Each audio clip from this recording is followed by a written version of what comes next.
Okay, hello and good afternoon, good morning, good evening, wherever you are listening and watching this interview with David Little by myself, Mike Byram, and Alan Dobson. This is the eighth of our series of interviews with people who we call language people. That is, language people are those who, in some sense or other, have devoted their lives to languages, maybe also in a sense earned their livings by languages and have been in some way influential in language teaching in initially in the UK and abroad. And this is our first interview with someone who is originally from the UK, but spent his professional life and is still now in Ireland. That is David Little. So, welcome, David. Would you just say briefly, I mean, we will in a moment ask you in more detail, but just introduce yourself briefly to our listeners, our audience. Yes, certainly. Well, as Mike has explained, I'm David Little, and I always have been. I was for many, many years director of the Centre for Language and Communication Studies at Trinity College Dublin. I had the opportunity to set that up, moving there from the German department in 1979, and I retired from Trinity College in 2008, which is longer ago than it's easy to remember. But that's who I am.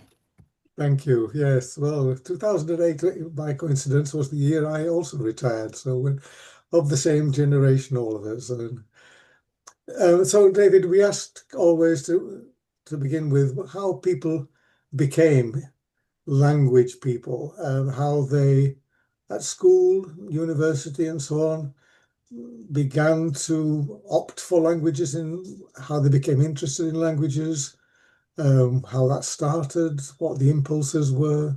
Maybe there were teachers, maybe there was someone in the family or whatever which pushed you in that direction. Well, I attended a grammar school in Surrey, and there obligatorily I learned French and Latin, and I was good at French. We were taught by a fairly unremitting version of the grammar translation method, but I was good at the sort of crossword puzzle type approach that you needed in order to convert what you were taught into some kind of communicative proficiency. And and then in the sixth form, the school suddenly acquired a German teacher. We hadn't had a German teacher before. And so I had the opportunity of doing O level in 1 year and A level in one more year. And so it seemed natural after that to go on and study modern languages at Oxford. So I did German and French at Oxford. And I did well enough to undertake postgraduate study and was then appointed in 1967 to a junior lectureship in German at Trinity College Dublin, where I suppose I began by thinking I would stay for a few years, but I've been there all my life. In teaching German, I was allocated two prose classes a week. I mean, prose was how French and German and other languages were taught at Oxford and Trinity College Dublin, as far as I know, at all other universities in these islands. And I quickly understood that this was not a winning game. So I began during my time in German to explore other ways of working with language with students and helping them through that work to develop some kind of literate proficiency in the language, because it was clear to me that making them translate a chunk of mostly literary English prose each week into German was not doing the trick. Because I spent a year as a lector at the Auslands- und Institute of the University of Mainz in Germersheim, at an interpreter school, I knew how to drive a language laboratory, and for that reason, my head of department was relieved to make me the department's representative on the language laboratory subcommittee. In the late, I suppose the mid 1970s, the college undertook the very large project of building a new building for arts and social sciences departments, and technical facilities were part of what had to be provided. And in those days, you got a language laboratory. But we had the bright idea of associating this with a one-off special development. And so what we managed to persuade our funding authority to let us do was to set up a language center. They were new things in those days, but a language center which would preside over language laboratories and associated technologies, but that would also be a mini Department of Linguistics and Applied Linguistics and Phonetics, and would, on the basis of those kind of activities, as quickly as possible, develop a research profile. And through a series of really rather grotesque accidents, I ended up running that, starting in 1979, and that was what I continued to do until the day I retired. During that time, in the early stages, I felt quite fraudulent because there was a widespread expectation that, although I was already well known around the place because I'd been there 10 years in German, that I had some new magic formula for success in language teaching.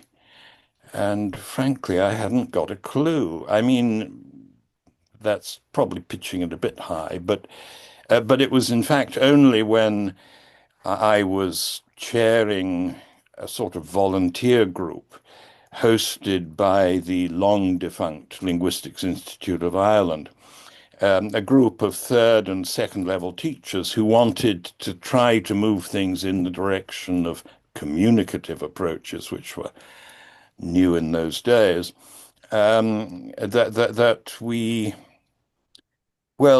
put together a 3-year French course that swept the board. It was used in practically every school in Ireland as soon as it was published, and that made an enormous profit. But the problem was, who had the profit? And in fact, the Linguistics Institute pocketed it, but they grandly allowed us to use bits and pieces of this money to bring experts, international experts from all over the place, actually, to talk to us about language teaching and how we might progress towards this goal of helping kids to become actually proficient. And of course, for me, the Damascene experience was a weekend workshop that was given by Lene Dam, this teacher and teacher educator from Denmark, who preached a gospel of learner autonomy.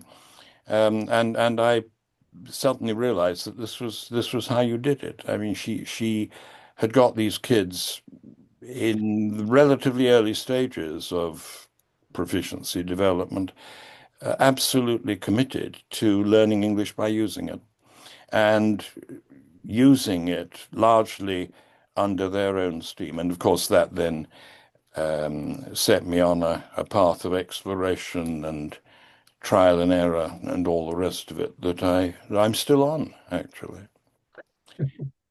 Yes.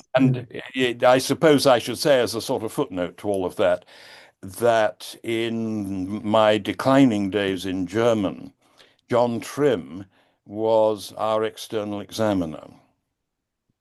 And he was appointed external examiner by our new professor of German, Hugh Sacker, with whom he'd been a fellow student and junior member of staff at University College London way back.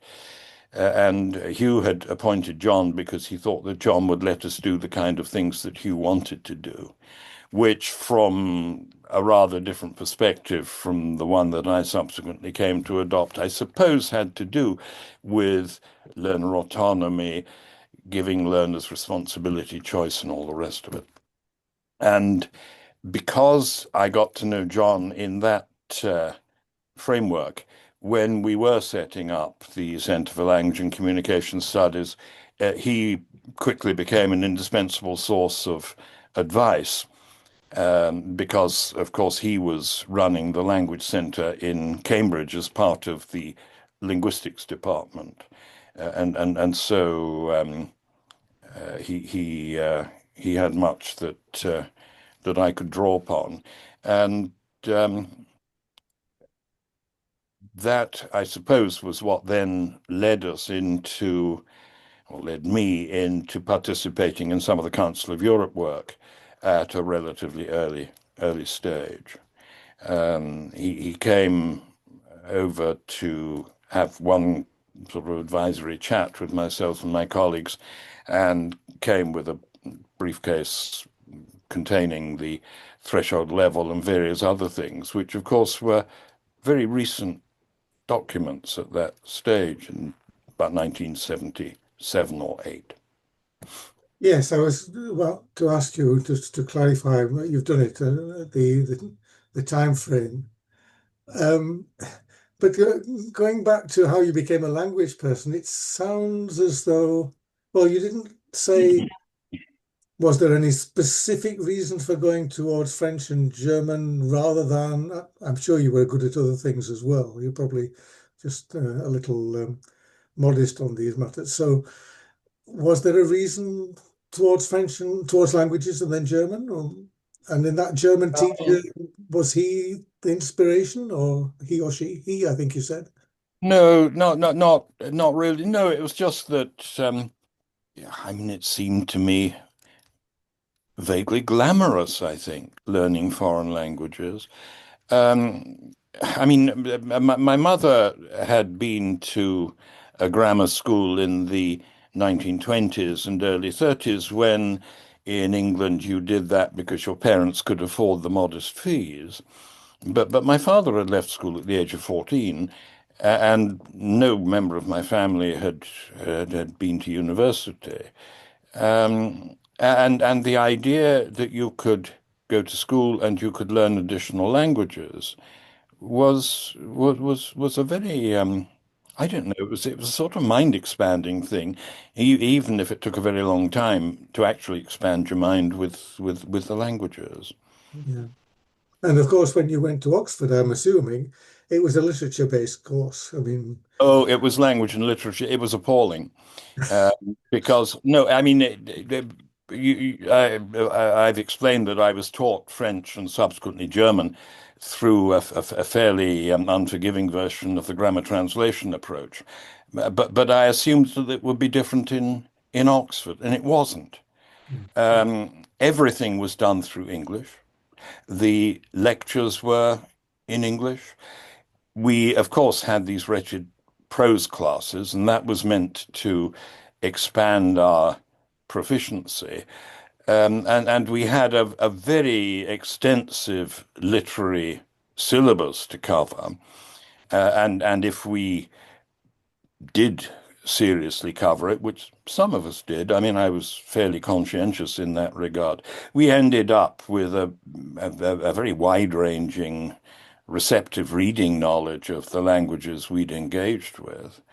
But I shall always resent the fact that the way I was taught at Oxford did nothing to enable me to be an academic through German. mm.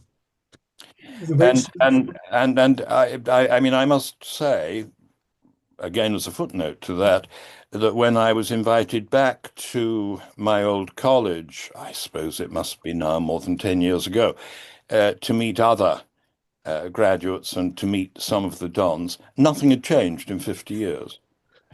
That seems to me disgraceful. And after I was sent a sort of evaluation questionnaire afterwards, and at the end it said, "Are there any other things you'd like to say?" And I told them that in charging young people £9,000 a year, as it then was, they were guilty of sharp practice because what they were offering was actually not worth anything from a serious, informed perspective, educationally or linguistically. It's a disgrace. You mentioned your time in Germany at the Yes, the Auslands Institute. College Institute. Yeah. Yes. Was that during your undergraduate or No, post? it was during my postgraduate time. Um, what I had this ambition to teach German at university, but and there was no obligatory year abroad, and for various reasons, I didn't have a year abroad. And so I decided I must have that as a postgraduate to somewhat consolidate my proficiency in German. And I suppose that was about 45% successful, but at least it was better than nothing. Yeah, yeah, yeah. You remind me of all my own experience at that time, including being with under John Trim and the Language Laboratory in Cambridge, which you mentioned. But let's not go into that just now. That was all part of the same generation of experience. Yeah, Mm. yeah. I think Alan wanted to ask you more now about, well, you've already begun to talk about teaching languages and the language center and so on that you set up. Maybe it would be useful to explain what the Linguistics Institute of Ireland was. That might also be useful for our audience. Yes, it was Institut Teangaleachta Éireann. I'm translating the official title into English. It was a sort of semi-state body that was established. I suppose it had been in existence for 10, 15, 20 years when I began to engage with it. It was essentially a research institute whose efforts were meant to be dedicated to the teaching and learning of Irish in the system. Um, and it had just one secondment post, a position for someone usually from third level to hold for a year to focus on the teaching and learning of modern languages. I mentioned that under the aegis of this institute, we had this self-selected group of third and second level language teachers who came together to try to develop things in a communicative direction. And the person who on secondment had been helping with the early stages moved on, and the person who replaced her was Joe Shields. Yes. And that was how I came first to work with Joe and to know him well. And then, of course, it was because of his performance in Teangaleachta Éireann that Joe was, to begin with, seconded to the Council of Europe and then became a permanent member of staff in Strasbourg. Mm. Yes, well, I'm sure. Well, we'll certainly come back to that in a moment, but I'll ask take Alan to take over because I think he has some questions about language teaching. Alan. Yeah, David, we've we're running this in three parts, really. The first one is how you is how you started your career, got interested. The second is striking things during the time you were in your career, and you've already mentioned the Damascene moment, for example. The third part, which we'll come to after my next few questions, which is probably the most important in a sense, given the range of things you've done, will be looking at various aspects of multilingualism, whether it's for migrants or Irish language or whatever it may be. But could I just focus for a moment on foreign language teaching, what interests me is in the UK, the eternal problem we have is that we're trying to sell a foreign language in an Anglophone country. There aren't many proxies around for us through which to gain insights. Now, we're fully aware that Irish is the first official language of Ireland, but for the purpose of this question, let's call it an Anglophone country, only for that purpose. And I wonder what you saw or have seen as challenges of teaching foreign languages in an Anglophone country, and insofar as you've been able to sort of vicariously experience through contacts with people in the UK, are there the same kind of challenges or are there different challenges given the Irish context? Because it's particularly important in this series, I think, that we do look across these islands and not just the UK and the Republic as two separate. Yes, yes. Well, I think the answer to your question is no, but also yes. As you mentioned, Irish is the first official language of the state, and English is the second official language. But as you also say, Ireland is, to most intents and purposes, an Anglophone country. The number of people who are surveys suggest the number of people who outside the education system use Irish as the medium through which they live just part of their lives each day is tiny. One estimate I saw was 75,000 in a population approaching 5 million. And of course, the native Irish-speaking population continues to shrink. We do have an Irish medium schooling sector, and in some ways that's been quite successful. But they are running into serious difficulties. For example, there were reports in the press last year sometime that large numbers of teacher vacancies for post-primary subject teachers capable of teaching, let's say, history or science or whatever it might be through Irish. These posts were remaining vacant. And so, I mean, it's one of these things that is never admitted by officialdom. But parts of what is taught in Irish medium schools, certainly at post-primary level, those parts are taught through English. So that's a sort of a failing of the system. But there are two things that make us very different from the UK, especially England and Wales. The first is the status of Irish and the reflection of that in the fact that it's an obligatory curriculum subject from the beginning to the end of schooling.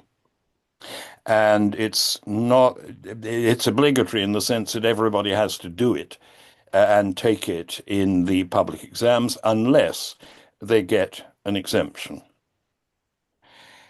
And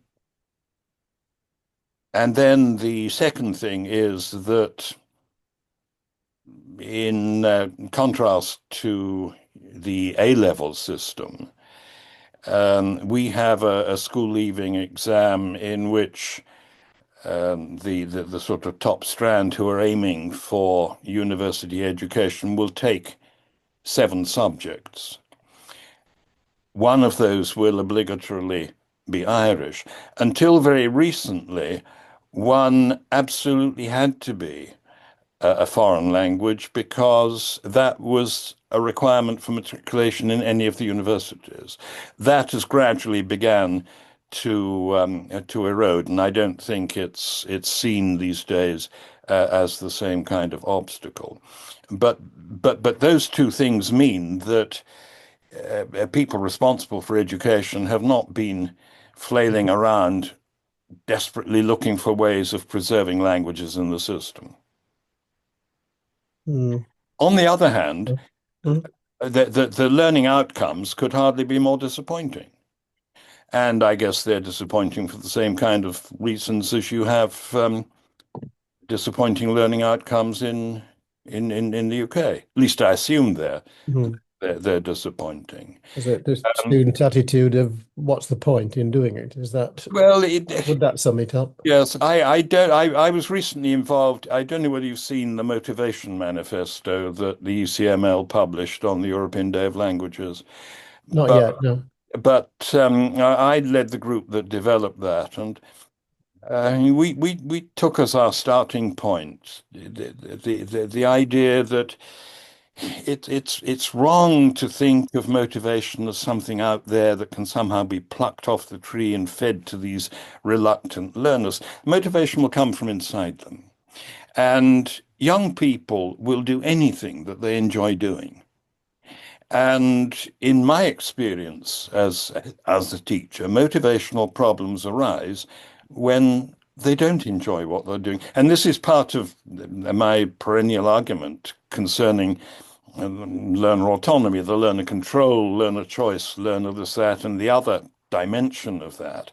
Um, because when they're in charge, they're happy. It really is that simple. And all the practical pedagogical experience I've had would would confirm that.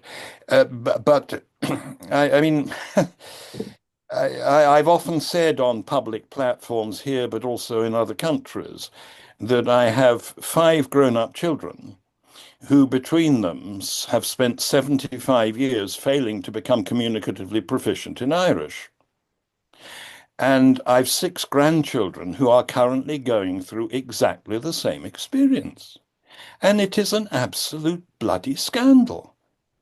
And I'm completely at a loss to understand I don't know, the obstinacy, the maybe it's just sheer bloody stupidity. But I mean, if you if you're not finding ways of drawing people into language use by making them use it, you're wasting your time and you're wasting their time.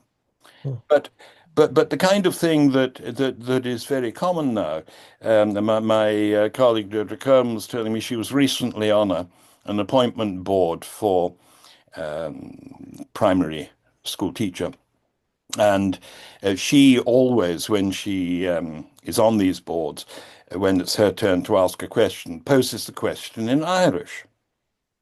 Because, like me, she believes that if the teachers can't respond to a simple interview question in Irish, there's no way they're going to be using the language in their Irish lessons.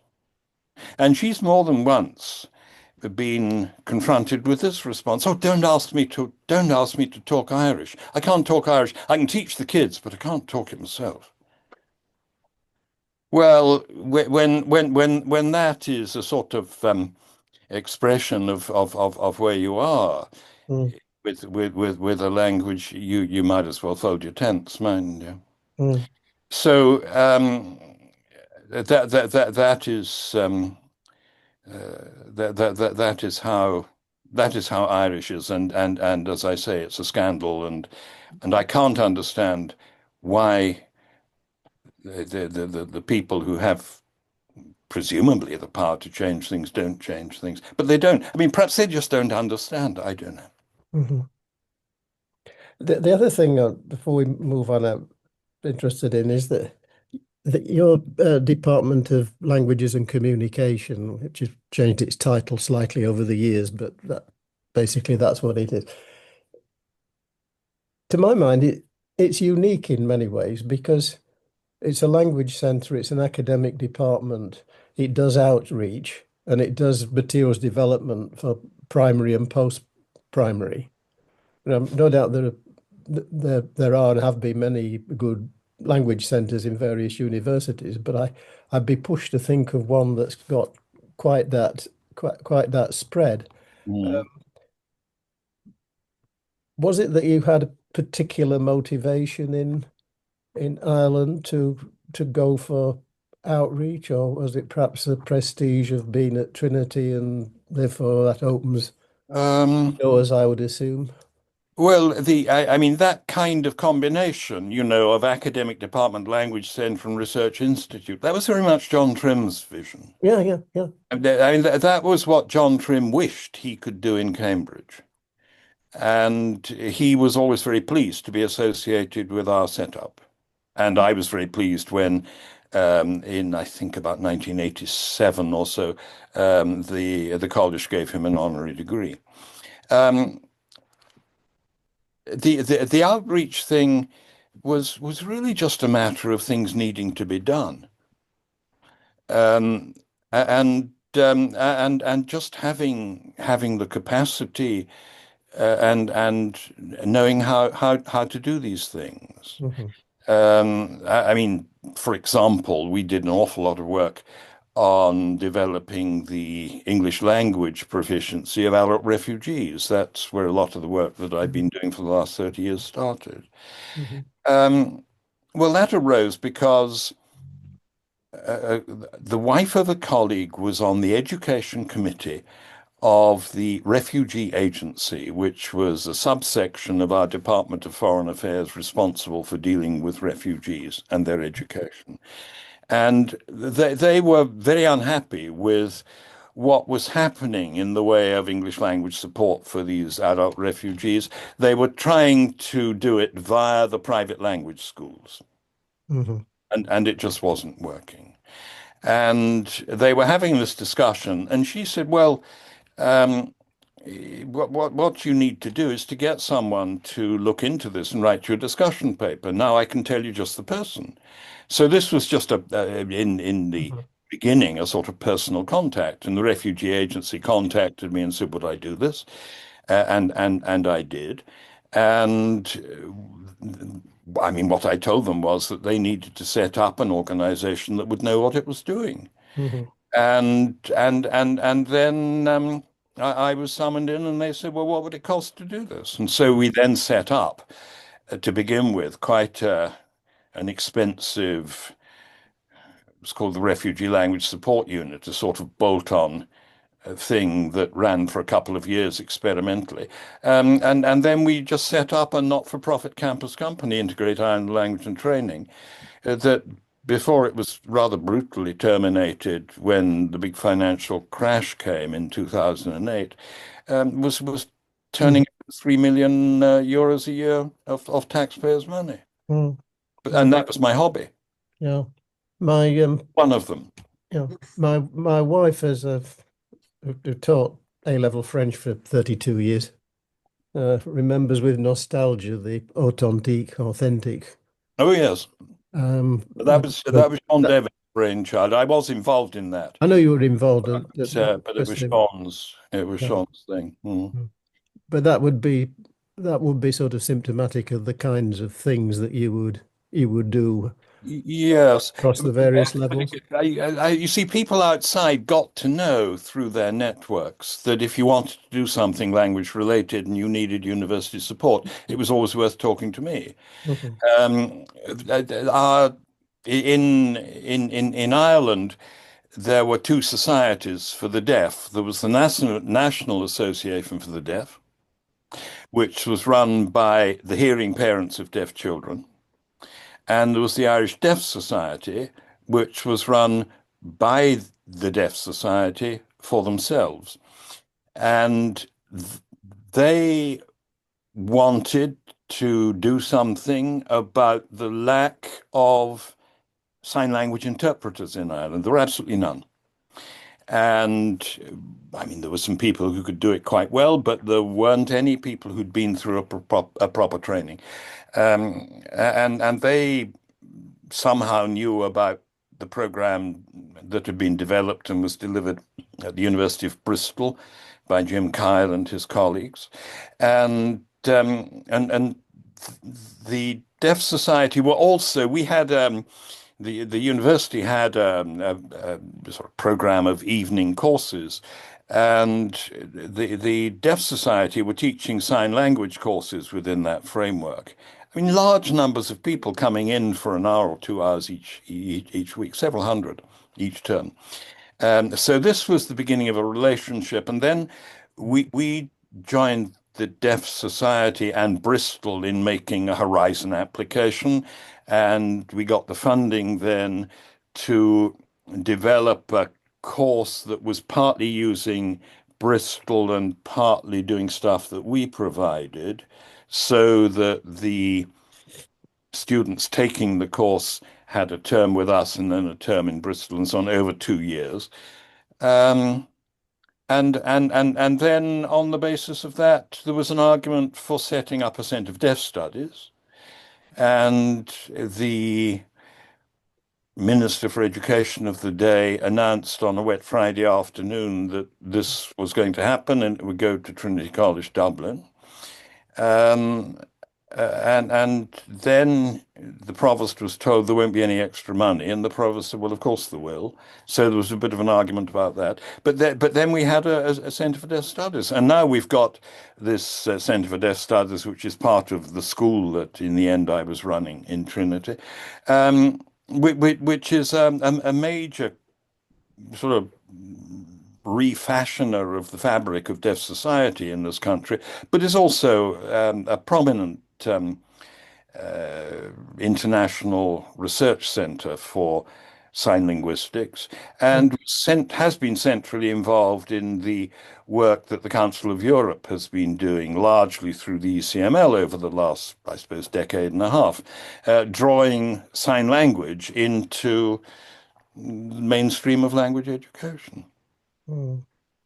Can I just go back a little bit? Alan asked you, David, about the ways in which languages are taught and to what extent they're successful in an Anglophone country. You talked to us mainly then about Irish, but I was wondering also about what are seen as classic foreign languages, I mean, French and German, Spanish as well, and whether, I mean, again, we always ask this question, whether you see there any success stories, despite everything, as it were, in Ireland as an Anglophone country and other Anglophone countries, UK in particular, obviously, or is it all doom and gloom? No, it's by no means all doom and gloom. I mean, in Ireland, as I'm sure in England and Wales and other countries, you will always find small exceptions to the large general rule. And of course, there have always been teachers who have managed to develop really quite significant levels of proficiency in their learners. But they are a small minority. But for a large part of my career, I had very little to do with the local scene because they didn't want me. I was deeply resented as an Englishman in some quarters, and people looked at me with a deal of suspicion. And I resisted that. I mean, I'm going way back now to the early 1980s and the work that the group that Joe Shields and I coordinated, the work we were doing, and within a very few years of that work, which had a big impact at the time, I decided that I wasn't going to spend the rest of my life preaching to people who didn't want to listen. And I was already beginning to get involved in Council of Europe projects, and that drew me away from the local scene. And really, I only came back to that and began to have significant first-hand engagement with our schools at primary and post-primary levels when, from around 2000 onwards, I was running Integrate Ireland Language and Training, and one of the things we were doing was providing in-service and material support and all the rest of it for the specially appointed English language support teachers in both sectors. And some of the work that they did was highly effective. And of course the work of one of the people who was attending those in-service days in the early years, Deirdre Kerwin, with her colleagues. This is the school that I've written about, you may or may not know about, with an extraordinarily diverse pupil population. But the learning achievements in that school were astonishing, and confirmed everything that I'd been preaching for a very long time about language teaching and learning, which of course was very pleasant to be involved in. Perhaps before we move on, David, for people who don't know, of course, you may have been an outsider at the beginning, but the fact that you were awarded a doctorate honoris causa by the National University of Ireland, I think does actually demonstrate that you became very much accepted as an Englishman that came to dwell among them, as it Well, were. I'm an Irishman now. I have an Irish passport. Right, I knew that. I was waiting for you to say it first. Mm. Yes, maybe some of us wish we got Irish ancestors, but Yeah. we haven't. Yeah. Maybe then we've talked and mentioned a number of times the Council of Europe, and you mentioned the ECML, the European Centre for Modern Languages in Graz. You mentioned working with Joe Shields when he was still at the Institute of Linguistics in Ireland, and so it's time. I'm sure we ought to talk about your engagement with the Council of Europe, which has been, well, of course, that's also where you and I first met, I'm sure, but which has been very wide and in many directions and so on. But the one thing which the Council of Europe is known for outside, as it were, the big wide world and among the audience that we expect and know will be watching this, is the Common European Framework of Reference. And one of the things that always strikes us is how that is seen as, if you ask people about the CEFR, they may not know about the CFR. But if you say, what level are you at? They say, I'm at B1 or B2 or whatever. So they know indirectly about the CEFR. And that's a good thing and a bad thing, as we know, because it seems to have been seen above all through the levels, through the scales and so on. And you know as well as I do that there was an attempt more than once at the Council of Europe to try to rectify that to some extent and see how everything else which was in the CEFR, which of course was mainly written by John Trim, who we've mentioned a number of times, how all of that might be made more prominent. What's your general view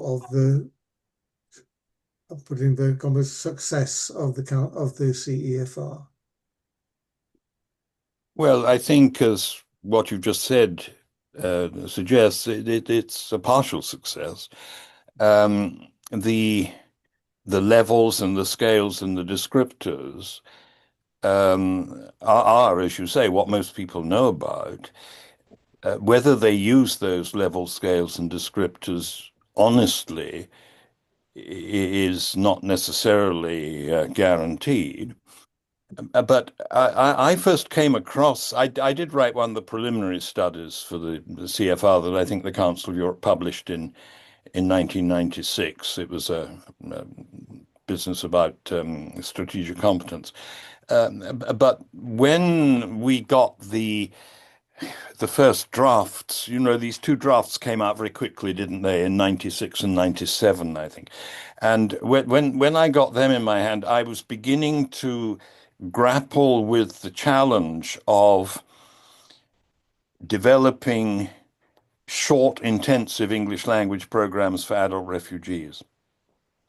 And with my colleague Barbara Simpson, I quickly came to see that this system of levels and scales was a very handy way of working out where you thought people might be when they began, where they ought to be when they finished, and how you might get there in an intermediate way. And my first practical engagement with the CFR as a sort of dynamic instrument came around the turn of the millennium when we developed English language proficiency benchmarks. That was a title imposed on us by the government because benchmarks were all the rage. Never really understood that, but anyway, English language proficiency benchmarks to they weren't a curriculum. What they were, I mean, it was a very simple rearticulation of levels A1, A2, and B1 to guide the teachers responsible for the 2 years of special language support that refugee kids got in the schools. And the descriptors provided a sort of lens through which you could look at these kids. When we first introduced them to a group of teachers in 2000 at a workshop, we simply gave them one of these grids, a bit like the self-assessment grid in the original CFR, and they were immediately saying, "Look, I've got 10 of these kids in my school, and 3 of them are here, and 4 are here, and several are actually getting up here." And this quickly became a very, very powerful and practical tool. And in any case, I was interested in the idea of learner autonomy, and the European language portfolio was being developed in parallel with this. So it seemed a no-brainer to support these benchmarks with versions of the portfolio. And that was a hugely successful way of using the CFR. I think the CFR has been the victim of partial understanding and misuse. Misuse because educational authorities, often ministers of education, have looked at the self-assessment grid and said, that's where our kids need to be. And it may or may not be realistic, but on the whole, they tend to think not in terms of proficiency, but in terms of examination tasks. So they think that if you can have a B2 examination task, your learners are at level B2. The authorities here do that with Irish at intermediate and leaving certificate levels. And I mean, it's fatally dishonest because as soon I remember being involved in the early discussions that led to the first, and as it turns out, last European survey of language competences. And I sitting next to a very cynical French inspector général, and they were saying how they wanted to use the CFR and so on. And he said to me, "You just wait, and if they use that honestly, what it will show." You know, what it showed was some of us knew that's what it would show, but it was an eye-opener to many people. But there's been that fundamentally rather dishonest use of the CFR on a very widespread scale.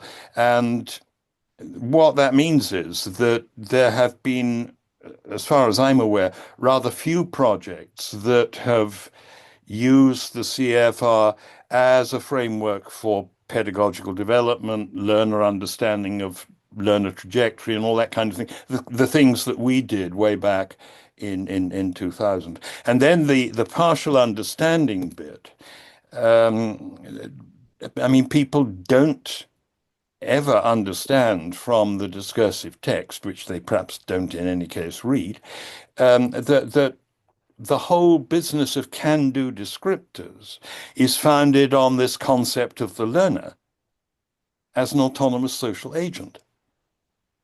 And the parallel thing of the concept of plurilingual education, where you're talking then about an integrated plurilingual repertoire and so on. Neither of those things has been fully grasped, and neither of them has been seriously acted on, except again in a very small number of cases, as far as I know. But I'm involved with a self-appointed group. Do you remember that conference at that the British Council hosted in St Martin's, Mike? You were there, which was in 2000. It was about the last public event that happened before lockdown, the Yeah. first lockdown. You said, And sorry, David, you said 2000, but you meant 2020. 2020, of course, yes. Yeah, yeah. Sorry, yes. And we produced a book of essays arising from the program, but we also decided, because it came out fairly clearly from much of the discussion at that conference, we decided to develop a new handbook for aligning not language tests, but language education with the CFR. And we, of course, started with testing, and of course, the people principally involved in that came from the testing domain. But we developed that and over a couple of years, and it was published online in 2022. And it's been quite well used and so on. But I have been uneasy about the idea that you can use the sort of levels and scales and whatnot to say anything about the actual dynamic of teaching and learning.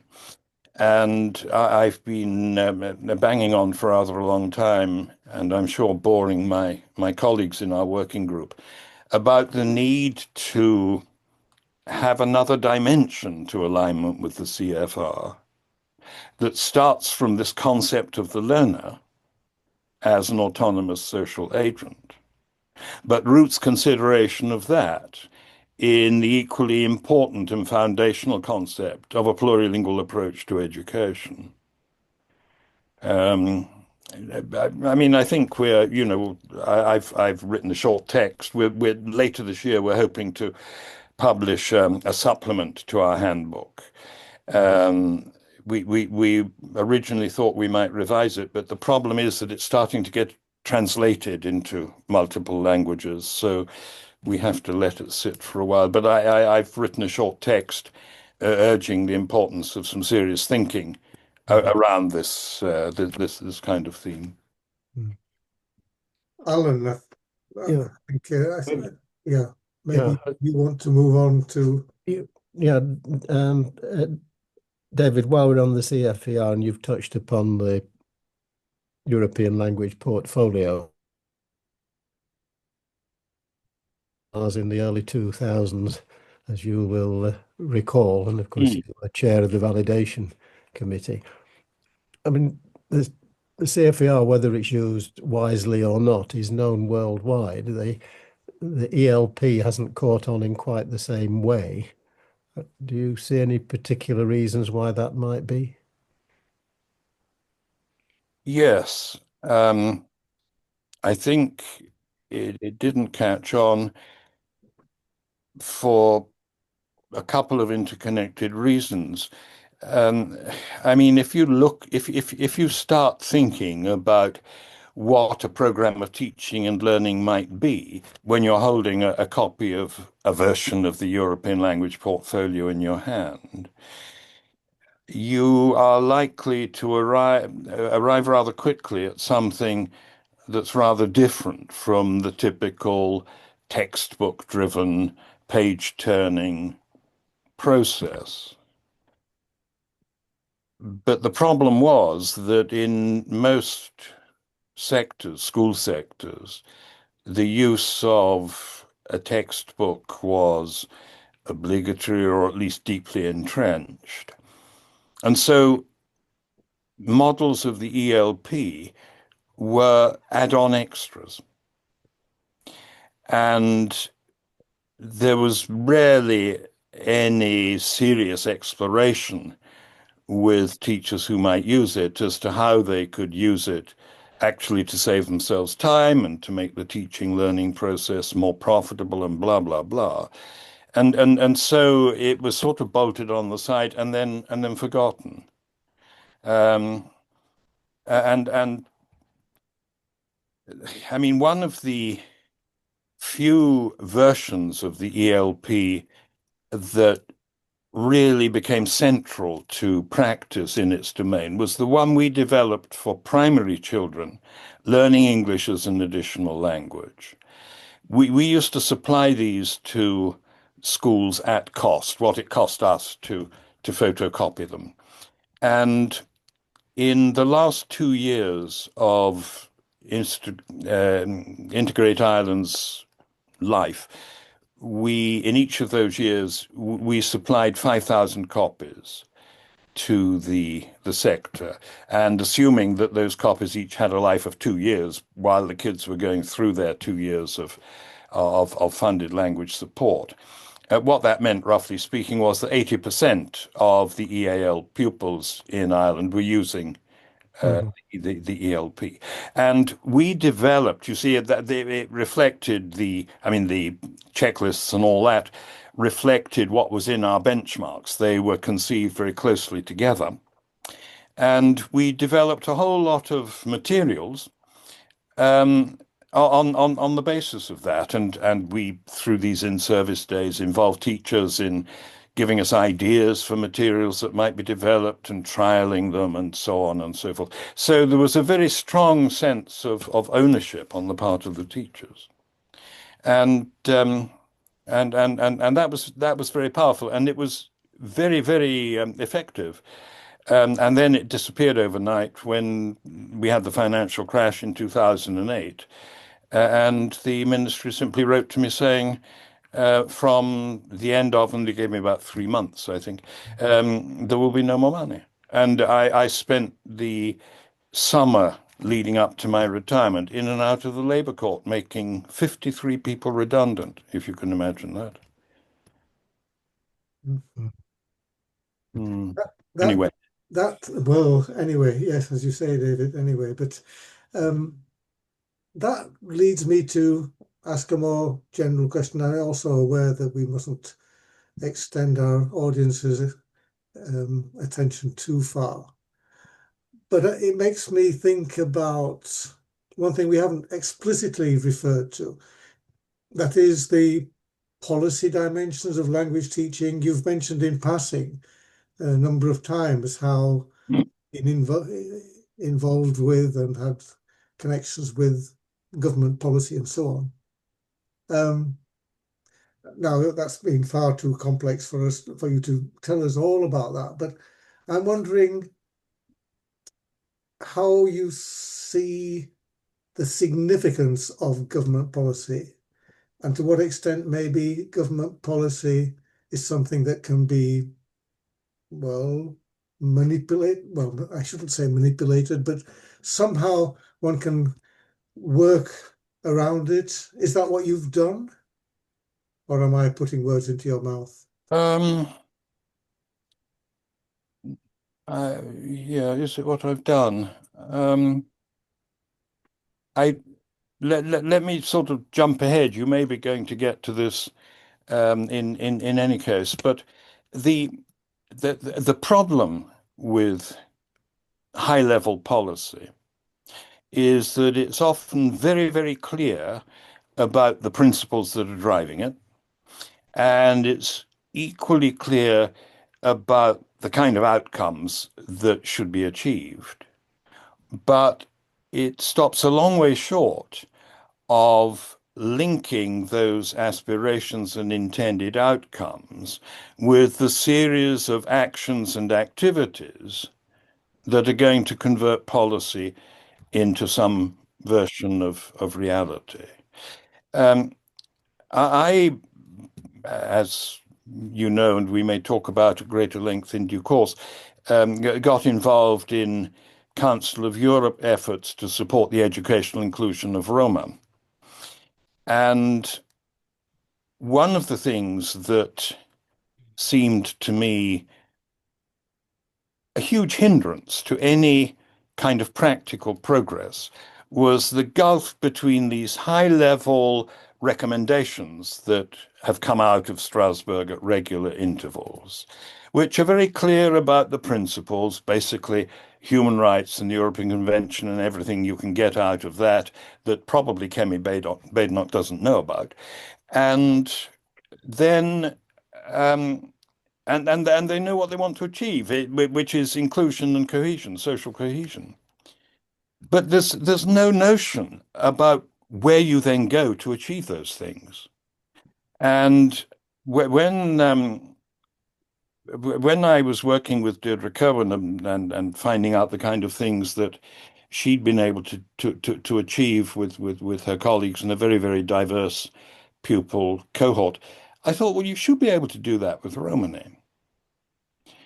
And I persuaded I don't know what it was called, it had ceased being the language policy division, but the group dealing with language policy in Strasbourg, to let me put together an expert group to draw up some policy guidelines that would be policy for practice. And when I'd done that, I proposed that they would fund what they chose to call a policy experimentation. You and I would probably call it a project. And that's just finished. It's hugely successful, but it needed something that, on the whole, politician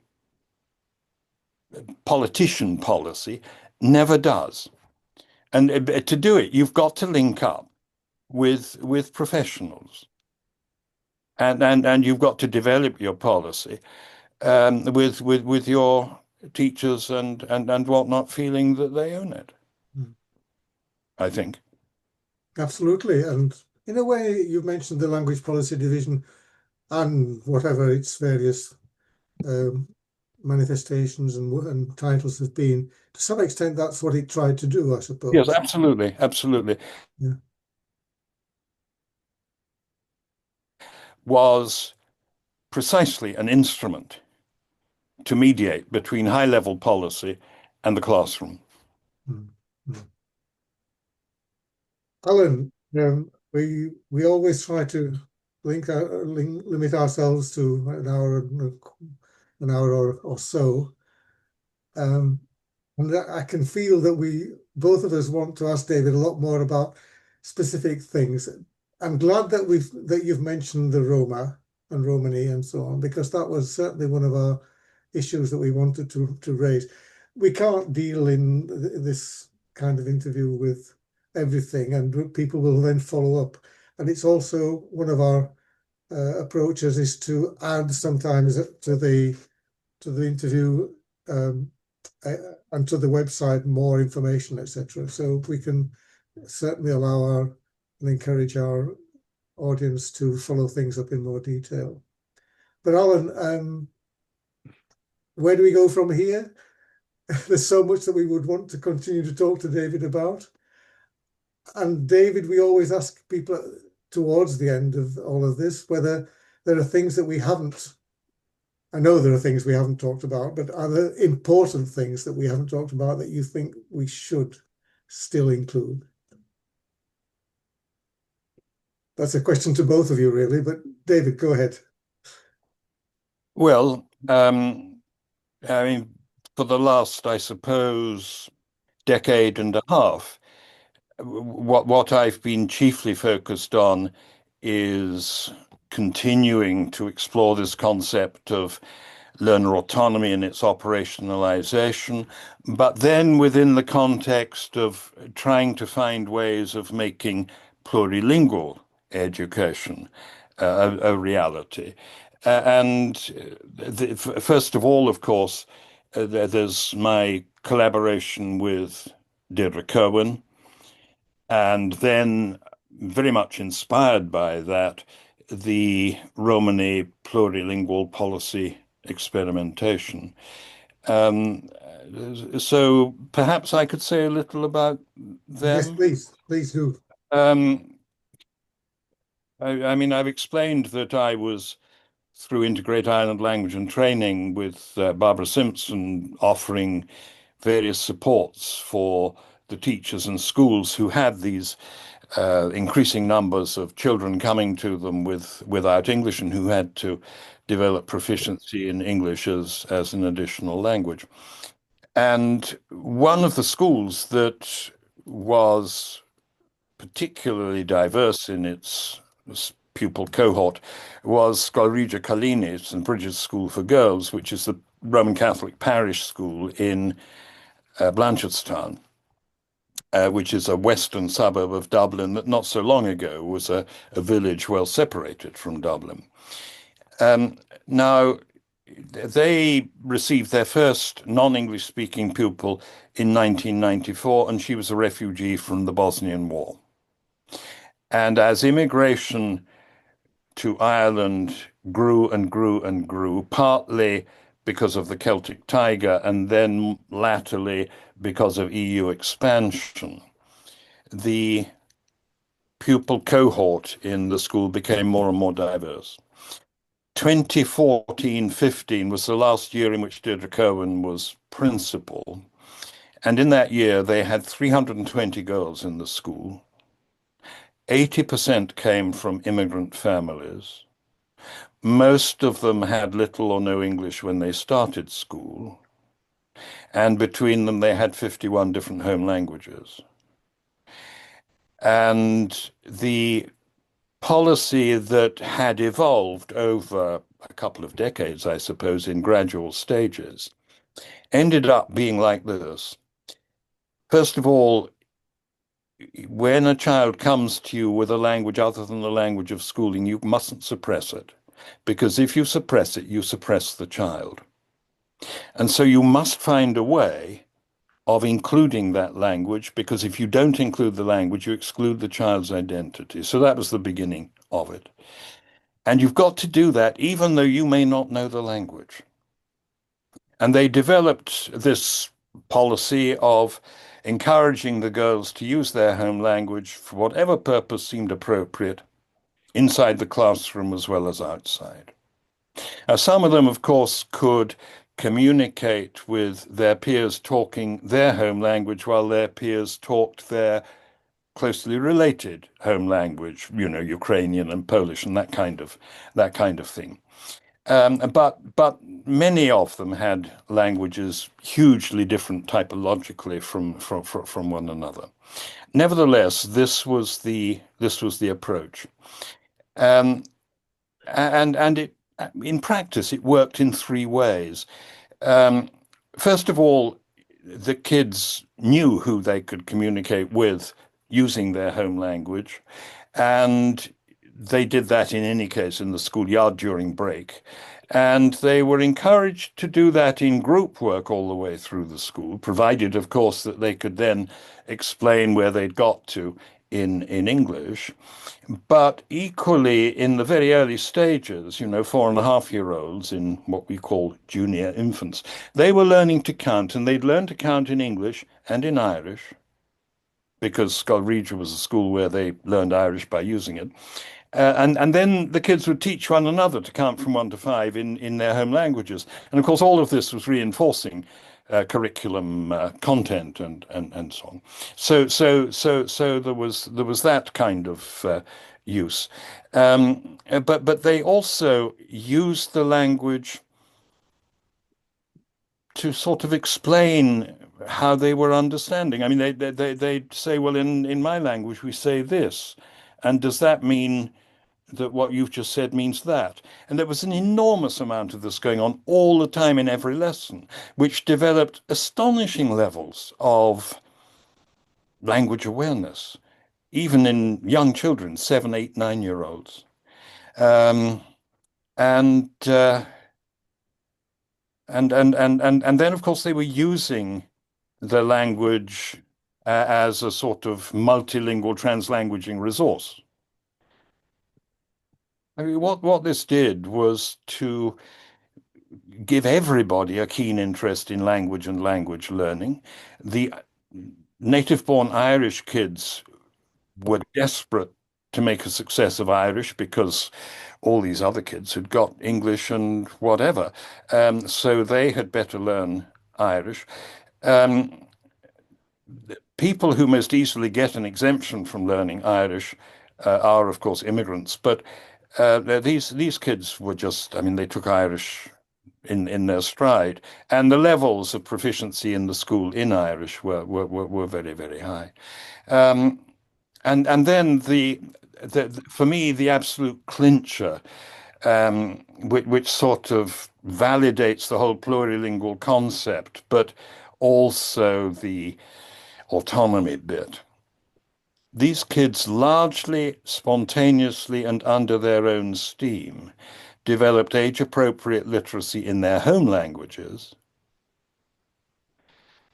because they chose to do their homework in their home language as well as in English and or Irish. And I mean, whenever I talk about this on public platforms, there's usually some clever dick professor who says, "But how do you know that the language they write is accurate?" Well, of course it's accurate. I mean, the language is in their heads.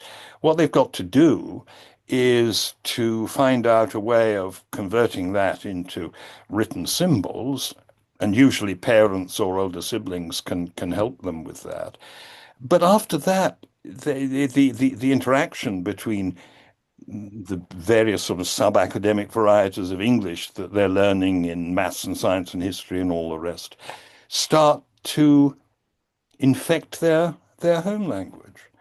And we had one girl, a girl of Nigerian family in Scotland. When Deirdre retired in 2015, every pupil had to write her a letter wishing her well and all that in at least two languages.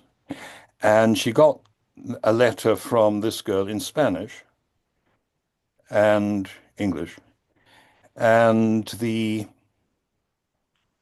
Deirdre phoned me and said she'd had this. And I said, well, you better get into the school and find out how this girl learned Spanish. And she has, we have this video interview. The girl had been on a family holiday to Spain. She liked the food and the people, so she decided she'd probably like the language. So she was 12. She went to the school library and found two Spanish course books. And she took them out to the library and started working her way through them. And then she went on the internet and managed to supplement the print stuff she'd got with and so on and so on and so forth.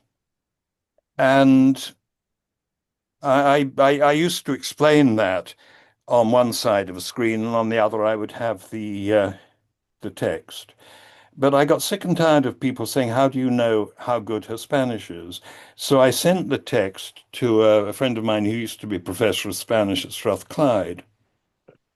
And he wrote back saying, you know, there are these three obvious errors in the text, but basically it's well-formed discourse. And if my ab initio students could do this at the end of their first year, I would be very happy. So that all of that validated this sort of autonomy plus plurilingual thing.